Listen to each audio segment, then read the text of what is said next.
Oh, you damn right. Say it with me. Recruiting never stops. It's the recruiting hour. If you are checking us out on a Wednesday at 10 a.m., we appreciate you. Like, subscribe, get your notifications, jump in the comment section if you like as well. If you're watching us some other time, we appreciate you making this show a part of your week with Orange Bloods Live. I'm Chad Hastings. That, of course, is Jason Sukamel of orangebloods.com. We got recruiting news. The Longhorns added a defensive player to the 2026 commitment list. We'll get Jason's breakdown on him. And maybe, just maybe, before the show is over, we'll talk about a big-time commit jumping in a pool with a head coach. Maybe. Y'all know I'm not going to be able to avoid a story like that. But first, let's tell you about our great sponsor, Longhorn Wealth Management Group. You see John's picture there. Let's put up another picture of John. Throw up that Longhorn as well.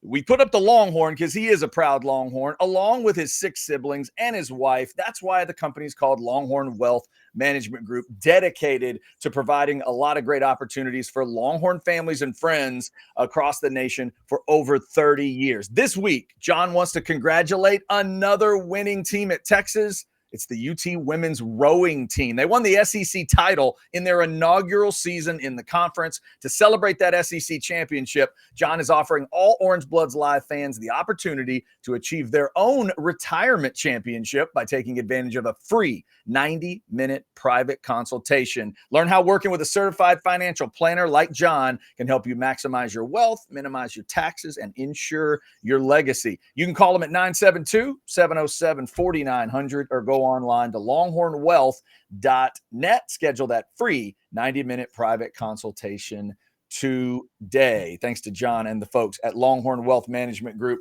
for being a great partner of ours and for sponsoring the recruiting hour. All right, Jason, unfortunately for some fans, you can't just play offense. You got to actually have some people that can tackle and cover and all that kind of boring. Maybe even a punter every now and then. You might need a punter, deep snappers. If you're going to punt, you have to have a deep snapper. Texas has one of those. They just offered a punter, by the way. So yeah, offered a punter, got it, and extended the offer there to the long snapper. Got a long snapper in. So let's talk about the defensive side here. First big time defensive player in the 2026 class is in. Hayward Howard is the name. Outside of the alliteration, why should we care? Yeah, I don't know that we've talked about him a ton. He did visit Texas for their scrimmage, or it wasn't their scrimmage. It was a practice, like a Saturday practice. I guess it was a scrimmage. It just wasn't their last scrimmage of the spring season. So mid-April, he visited Texas. I actually wrote about him after that trip. Had a really good visit, and he was really excited. I was texting with him before that visit, and he was really excited to get to Austin. And then when he left, it was like, whoa, that visit blew him away. And he's out of Edna Carr in New Orleans, Louisiana, right? So I'm kind of kicking myself, Chad. After coming out of that visit to Texas, he set up an official visit to come back in June. I was like, hey, this feels like one where Texas is leading, but you always got to be a little guarded when you're talking about these Louisiana guys, right? Because LSU had just offered. So LSU's kind of lingering there, and you're like, okay, do I want to bet against LSU for an in-state guy? No, I didn't have the guts to put my future cast pick in for Texas. I wish I had, obviously. So in my mind, it was like, okay, how hard is LSU going to push here? What's going to happen? But Hayward Howard loved that visit. It was interesting because he said the old Texas staff, Terry Joseph, the former cornerbacks coach, was recruiting him.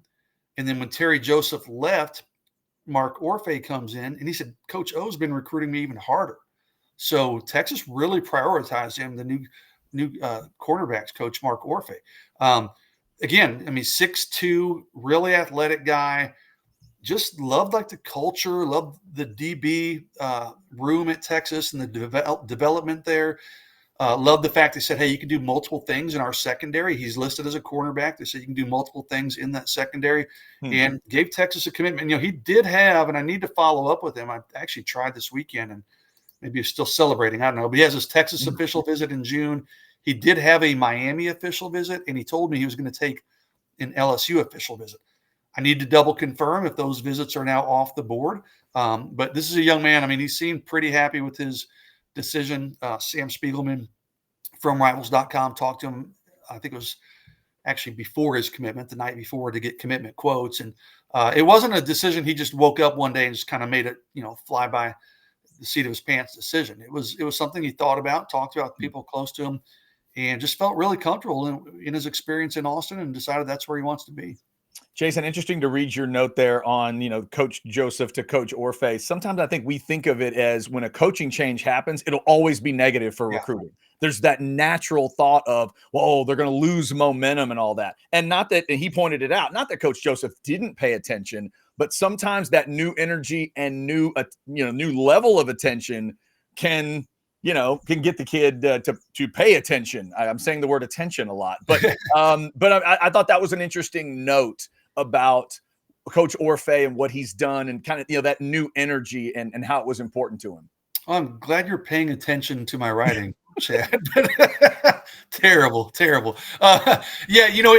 can see it go both ways. Like when Tashard Choice left, right? I mean, we saw what happened with Javion Osborne, but then that maybe elevates them with some other guys, and you see new targets emerge, and we'll talk about new targets emerging here in a minute. So it can go both ways. But yeah, Coach Orfe, and I don't think they had a pre-existing relationship. No, it doesn't look like they did before Coach O got to Texas, but he just really, like you said, prioritized him and did a good job. And Orfe's a really active recruiter. I mean, he's not a guy who, he's not a passive recruiter. He's a very aggressive recruiter in terms of contact and, getting in touch with these guys and building them up. So he did a really good job here. They got him on campus.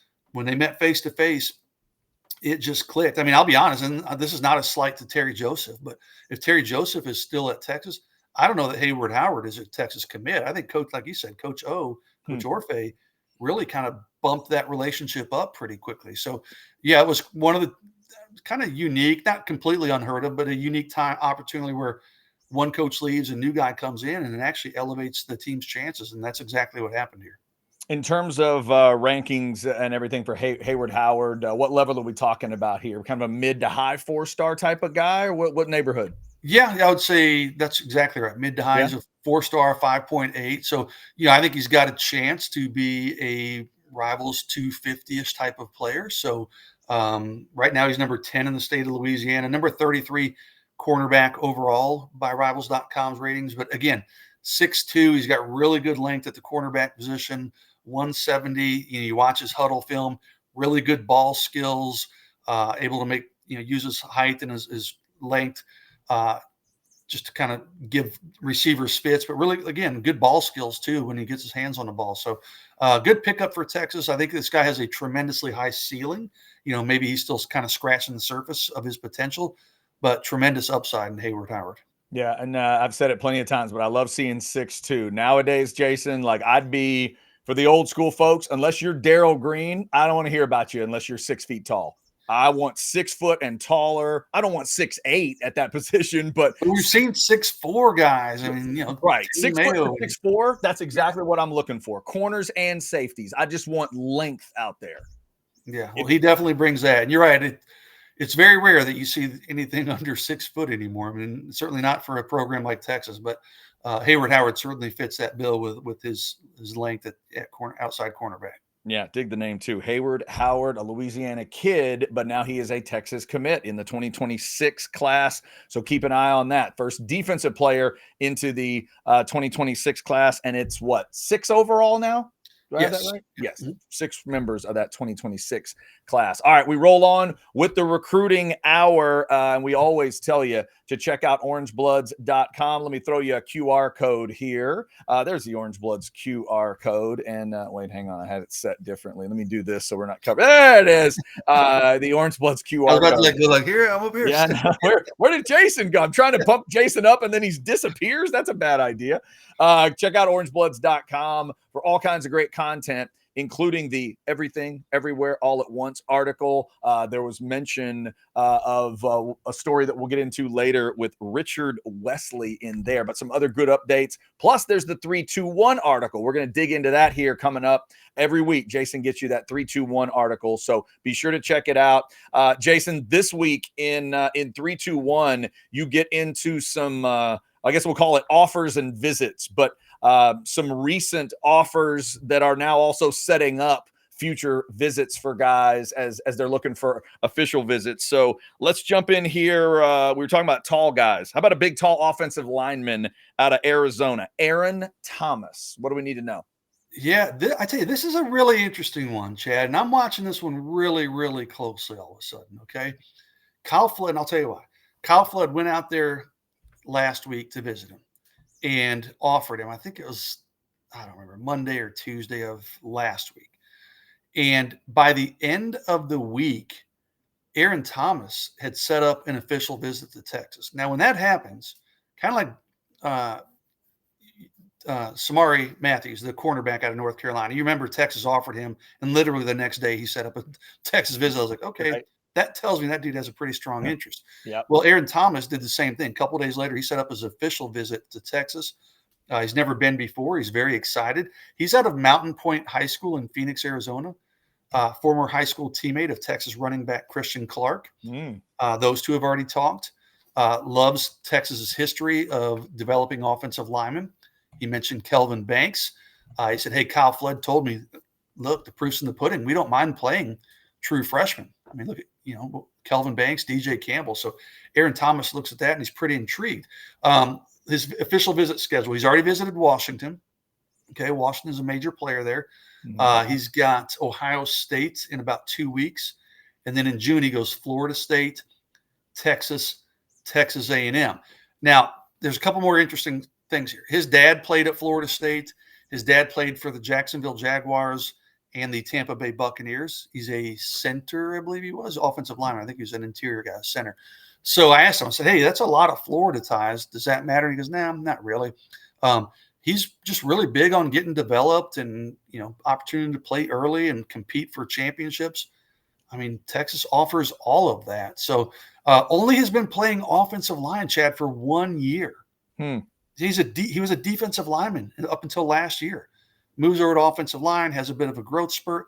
Now he's got some of the best programs in college football beating down his door, trying to get him to commit to them. So he and I were talking. I was like, man, what a great turn of fortune for you that you and your coaches had the foresight to move you over to offense. That potentially could change this young man's life, but he's still new to the Texas radar. I mean, he's still kind of getting to know the staff. He hasn't been to Austin yet, but Texas recruits Arizona pretty well, kind of like California. I mean, there's that little pocket all around Phoenix where Texas recruits and hits that area hard.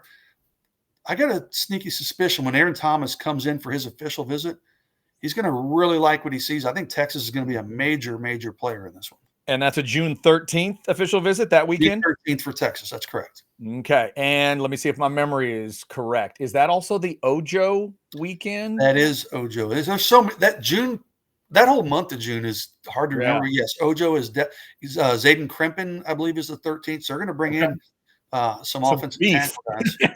There's some beef. Make sure you have your food all set out, Texas, when you bring those young men in. I think Turntine, if I'm not off of memory, if memory serves, I think he's the 20th, so he's not coming in that. Gotcha. Okay, so that means save a little for Turntine. Make sure you don't have all those other offensive linemen eat all the steak. Make sure you save a little bit for Turntine if that's his thing. All right, so Aaron Thomas, offensive side there, 6'7", 300 is how I see him listed here. Big offensive lineman. All right, Jason, how about a running back? I love the spelling here. Carson Baker, Carsyn. Well done, parents. Carson Baker, a running back out of Georgia. He just recently got an offer. Is that true? Another 2026 guy just recently got an offer. Yeah, it's these Texas coaches are on the road doing spring evaluations, and you normally think about that as being for 2027, even 2028 guys, but they've put a handful of 2026 offers on the table, which is a little interesting to me because you're kind of playing from way behind on these guys. But we see, a program like Texas, you can get away with that. I mean, we just talked about Aaron Thomas. Yeah, Texas is way late compared to some of these schools, but it didn't stop Aaron Thomas from setting up a visit. Carson Baker, running back, he is out of, let me see what high school is, out of Georgia, Langston Hughes High School in Fairburn, Georgia. Again, he's got a full official visit plate. He's at Florida this weekend. He goes to Clemson on May 30th. And then in June, those 3 weekends in June, he's got Florida State, Ohio State, South Carolina, right? He's got a lot of the same programs that Aaron Thomas is talking about. But he did tell me, hey, man, I've got a really strong interest in Texas. It's a great school, great development of running backs. He said, I want to get out there in June for a visit. I don't know when. It has to be like a midweek visit. And then he said, then I want to come back for an official visit in June. So he would either have to bump one of those official visits that he has scheduled in June, Florida State, Ohio State, South Carolina, or he mentioned maybe coming in for a midweek official visit. He does have an existing relationship with Chad Scott. Chad Scott recruited him when he was at West Virginia. So he said, I've known Coach Scott, and now he's at Texas. It's even, bigger and better opportunity there. So very much interested. But again, he's pretty far down the road with some of these other schools. So we'll have to see if Texas can close the gap there. So, Jason, we talked about this before. If you're a big time enough recruit, doesn't matter when you want to do an official visit. Is Baker the type of guy that if he says, hey, I got to come in on a Tuesday or a Wednesday or whatever, Texas will rearrange things and still give him a big push, even though it's a midweek? Yeah, I think so. You always prefer a weekend official visit, right? But I mean, he's a national top 200 guy on Rivals. Chad Scott obviously loves him for a reason. I mean, Texas needs and wants 2 backs in this class, and they got to have some, lines in the water for that to happen. I mean, they've got a couple guys we've talked about on this show, but if you can have 4 or 5 guys instead of 2, then that gives you a better opportunity of landing two guys in the same class. So I think Carson Baker's a good enough player that, that Chad Scott likes him, has a relationship there that you would bring him in for a midweek visit if that's what's needed. But in a perfect world, you'd love to say, hey, why don't you bump one of those other ones and slide us into that spot? But that hasn't happened just yet. We'll see in the next few weeks if he decides to change up his schedule.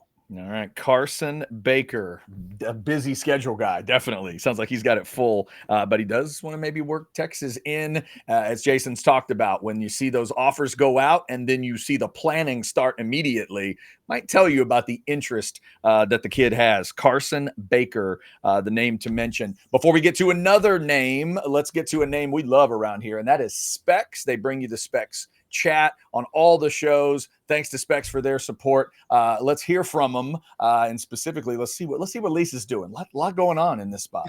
Texans know for selection and lower prices, it all starts at Specs. Shop Specs! No matter what's on the menu, we've got you covered. With all your favorites on tap, you'll bring home the win. Shop Specs! Special occasion? Flirt responsibly. Boots on, drinks up. The fun starts here. Shop Specs, low priced, amazing. Here's to you. Flirt responsibly. Fantastic. Get all stocked up at Specs. Hope everybody had a good Mother's Day weekend. One other note we wanted to hit from the 3-2-1, Jason, and then we may move on to this strange story that caught my eye. But how about Calvin Thomas, a linebacker? I'm not sure if we talked about him on the recruiting hour yet. What do we need to know here? Yeah, we probably have, because he visited Texas back in January and he's kind of popped in. I tell you, this guy's stock, Chad, has gone up as high as anybody in the country. He just picked up Georgia yesterday. I'm trying to find my notes here. Sorry. Okay. In the last 2 months, Texas, Georgia, Michigan, Oregon, USC, Auburn, Notre Dame, Texas A&M, LSU are among the schools who've offered him in the past 2 months. So, I mean, this spring, his stock has really blown up. Yeah. He's a linebacker / edge guy out of Cy Ridge. Visited Texas, I said, back in January. Had a really good visit there. Got to watch Johnny Nansen work. Texas, I talked to him. It's like, Texas recruiting as a true linebacker, like a middle linebacker, or more of an edge defender? He's like, both. They like my versatility. That's what most people are telling him. He's 6'3", 215, runs really well. Calvin plays it pretty close to the vest. He did visit SMU a couple weekends ago for an official visit. That was his first. I know I asked him yesterday. He does not have anything scheduled for this weekend. Okay, so I know he's not visiting anywhere this weekend. And then he doesn't have anything locked in for the rest of May or June, or if he does, he's not putting them out there. He'll probably do it the week of each visit. That's just how he's operating. So I do know he likes Texas a lot. When I asked him, I said, hey, will Texas get an official visit? His answer, possibly. So again, he's not giving away a lot. I would probably say I would put it in a probable category. I think Texas definitely gets an official visit. I would expect it'll be obviously in June, but he hasn't either locked it in or he hasn't released it publicly, hasn't talked about it. But I do expect Texas to get him on campus for an official visit. Likes Johnny Nansen. Those two have been talking a lot. Johnny Nansen went by his school in the spring to kind of see him there, to show him some attention. So, he's a tough guy to read. I don't know exactly, if I had to say, okay, these three schools, it's kind of hard to say. I mean, I know Texas and Texas A&M are there, but I don't know that there's a school I'd put above Texas. I know Texas Tech is even involved there. So, but I just know he likes Texas a lot. He's a strong academic guy.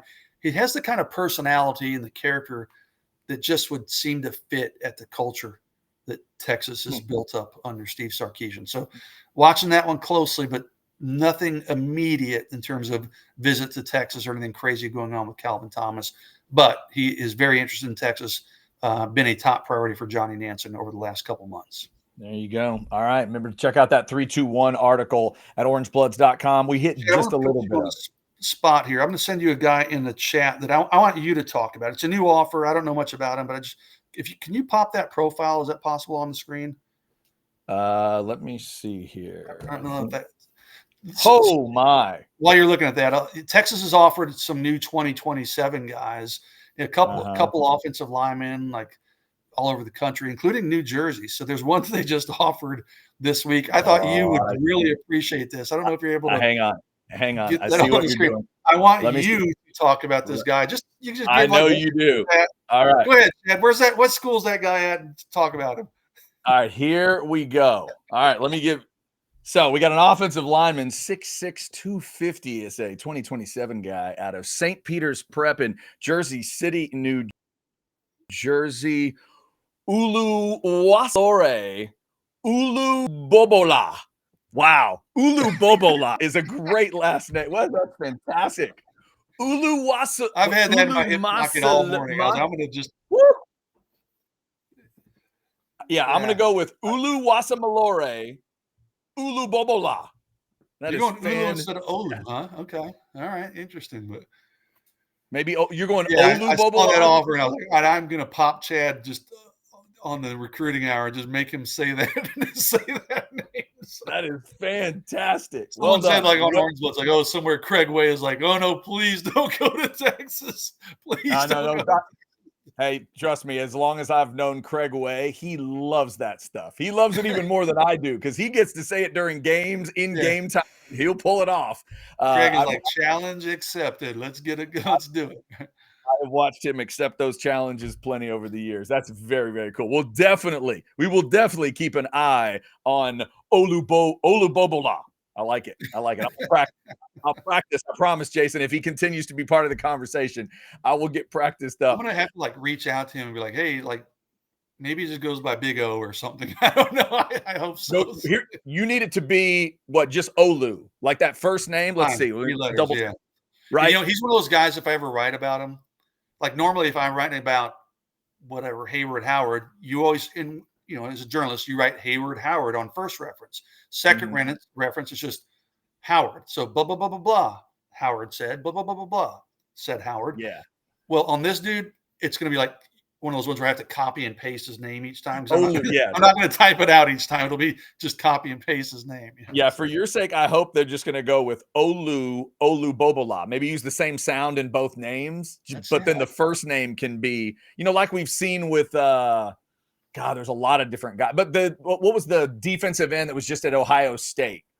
Tuimoloau was the last name. Remember, his first name was complex, but they just went with TJ, I think, on the first name, just to keep it somewhat normal, somewhat easier to say. But that's a great name. We'll keep our eyes peeled for that. Now I'm rooting for that guy. Because I want you to have to deal with it in stories, and I want Craig Way to have to say that name over and over again. That would be fantastic. Before we get to another name and a coach jumping in a pool, let's talk a little graduation and John and Longhorn Wealth Management Group. We told you John is a Texas Exes guy from way back. 15 years he served up in the Dallas area, the Dallas Texas Exes chapter, as a board member. Now he's helping lead the build out of the Collin County Texas Exes chapter. And John this week wants to send major congratulations out to the students who graduated this past weekend on the 40 acres, but a special shout out to the student athletes who graduated. And he wants to welcome all those graduates as official Texas Exes members. To celebrate all the great educational achievements, John would like to recommend all Orange Bloods Live fans take time now to schedule a free 90-minute private consultation to learn how working with a certified financial planner like John can help educate you about the various investments and planning strategies and solutions that can enable you to maximize your wealth, minimize your taxes, and ensure your legacy. You can call them at 972-707-4900 or go to longhornwealth.net. Free 90-minute consultation. Check them out. And as John said, congrats to all those grads from the weekend and maybe graduations coming up. All right, Jason. So this is a story just tailor-made for me. You sent a message in our chat, and I watched this video. So the video is the number one D end. It's not just any guy either. That's another reason why I think it jumps out to me. This is the number one D end in America, according to Rivals. We've talked about him on the show before, Richard Wesley. So the first thing I did, Jason, was I just watched the video with no sound. I watched him at a pool. I watched him stand up, walk to the pool, and then I watched Dan Lanning, the head coach at Oregon, take his shirt off, jump in the pool with the kid. They both, jump in, and they both start flashing the Oregon O. And I thought, okay. And you had commented or somebody in our chat commented, what a weird way to commit. So give me your perspective on this thing. And I want to break this down a little bit because this is such a modern recruiting type of story. But what was your take on it when you saw it? Unexpected timing, for one. Number two, as a grown man head coach, there's only so much I could do.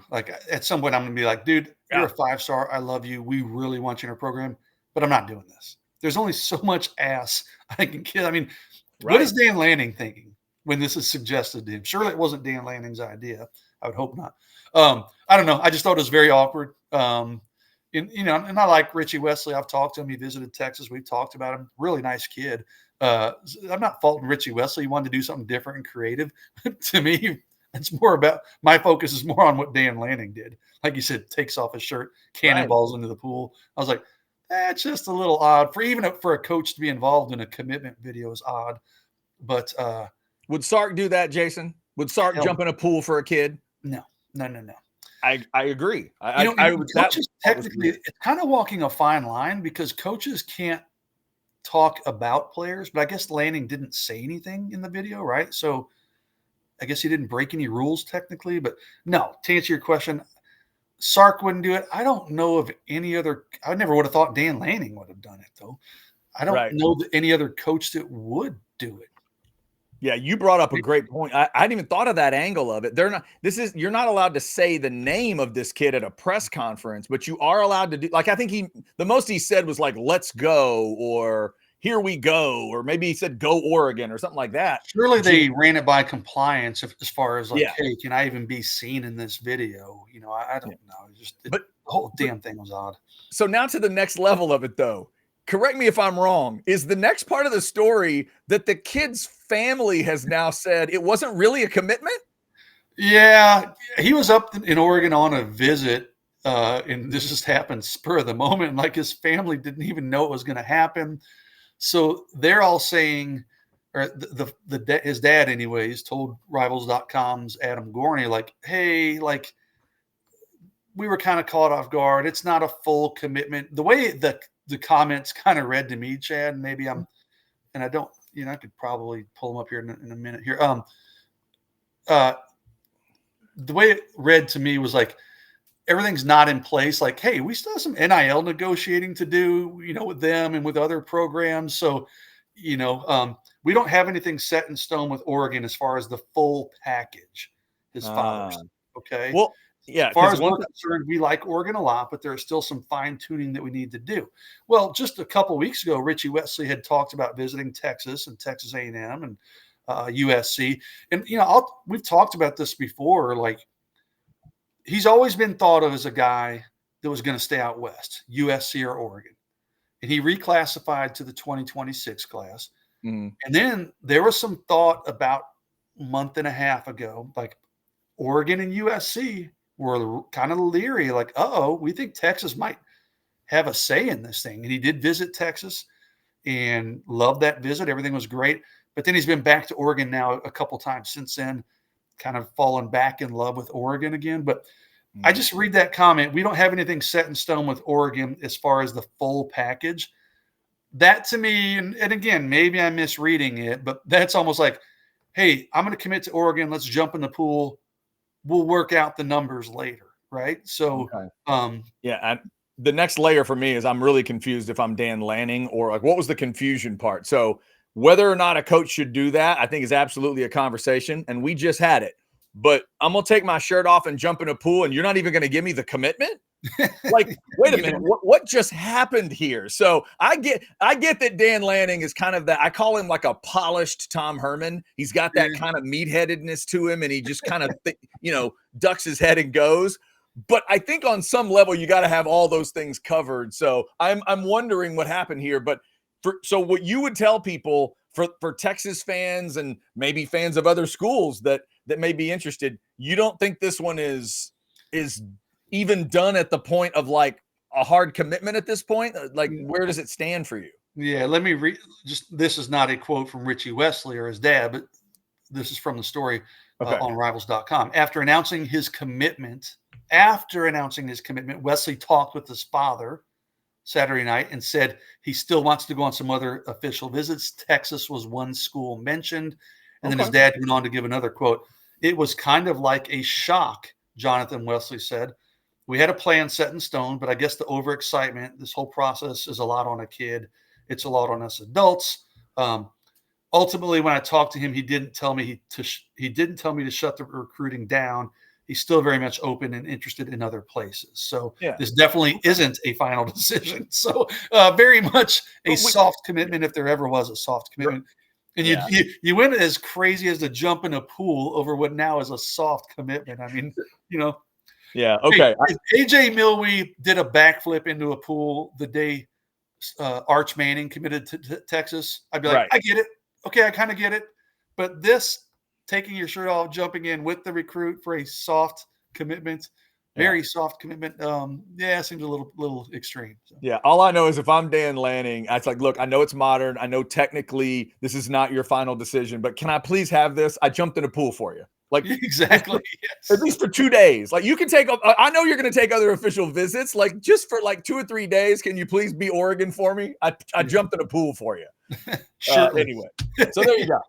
There's the Dan Lanning jumped in a pool story. Go look up the video. You'll see what we're talking about. And the language from Wesley was, I guess it's where I'm going, was the last phrase he said. Like, I guess it's where I'm going. And coach, are you ready? And then they jumped in. So maybe that would be a little bit of the soft side. It wasn't like I'm going to be going, if you want to break that all down. All right, Jason, anything else we need to hit in the recruiting hour this week? Nothing major. Like I said, Texas coaches out on the road. They have, it's interesting. We started off the show talking about the commitment from Hayward Howard, right? The cornerback. Mm-hmm. They've actually continued to put cornerback offers out to 2026 guys, which I think is very interesting. What does that tell us about the in-state group? Does that mean Jalen Lott, they're looking at receiver exclusively now? I don't know what it all means exactly just yet, but they've offered a guy who's committed to Louisville. They've offered one who's committed to Georgia Tech. This is all in the last week or so. So starting to see some new names emerge. We've talked about a couple of them. So we're just kind of keeping on that. I'm still digging around We'll have more on those guys in the war room, and then obviously on the recruiting hour next week too. There you go. And again, check out orangebloods.com for some of what we talked about, but even more. There's no way we could go through every single thing Jason gets into on all these articles. So check out the 321, everything, everywhere, all at once. There's rumor mills. There's truth and lies. There's Jeff Ketchum's 10 thoughts from the weekend. There's Anwar's Sunday pulpit on Sundays, and so much more content on orangebloods.com. This week, Alex Dunlap jumped in for Anwar on the Sunday pulpit and threw out an interesting discussion about where Sark is in his career compared to some other coaches, like going into year 5. Go check that out. How many of these markers do you have, conference titles and national titles and those kind of things? Go look at where Sark is. I think you might be surprised if you're a Texas fan there. Some good stuff. Orangebloods.com. Check it out. And thanks to Longhorn Wealth Management Group for being our sponsor until next Wednesday at 10. That's when the show hits. That's when the show premieres. We appreciate you checking it out then or whenever you check us out with the Recruiting Hour. We'll be back next Wednesday, premiering at 10 a.m. with the Recruiting Hour, because recruiting never stops. Thank you guys for supporting us here at Orange Bloods Live. Like, subscribe, get your notifications, jump in the comment section. We do appreciate all your support. Y'all take care. See ya.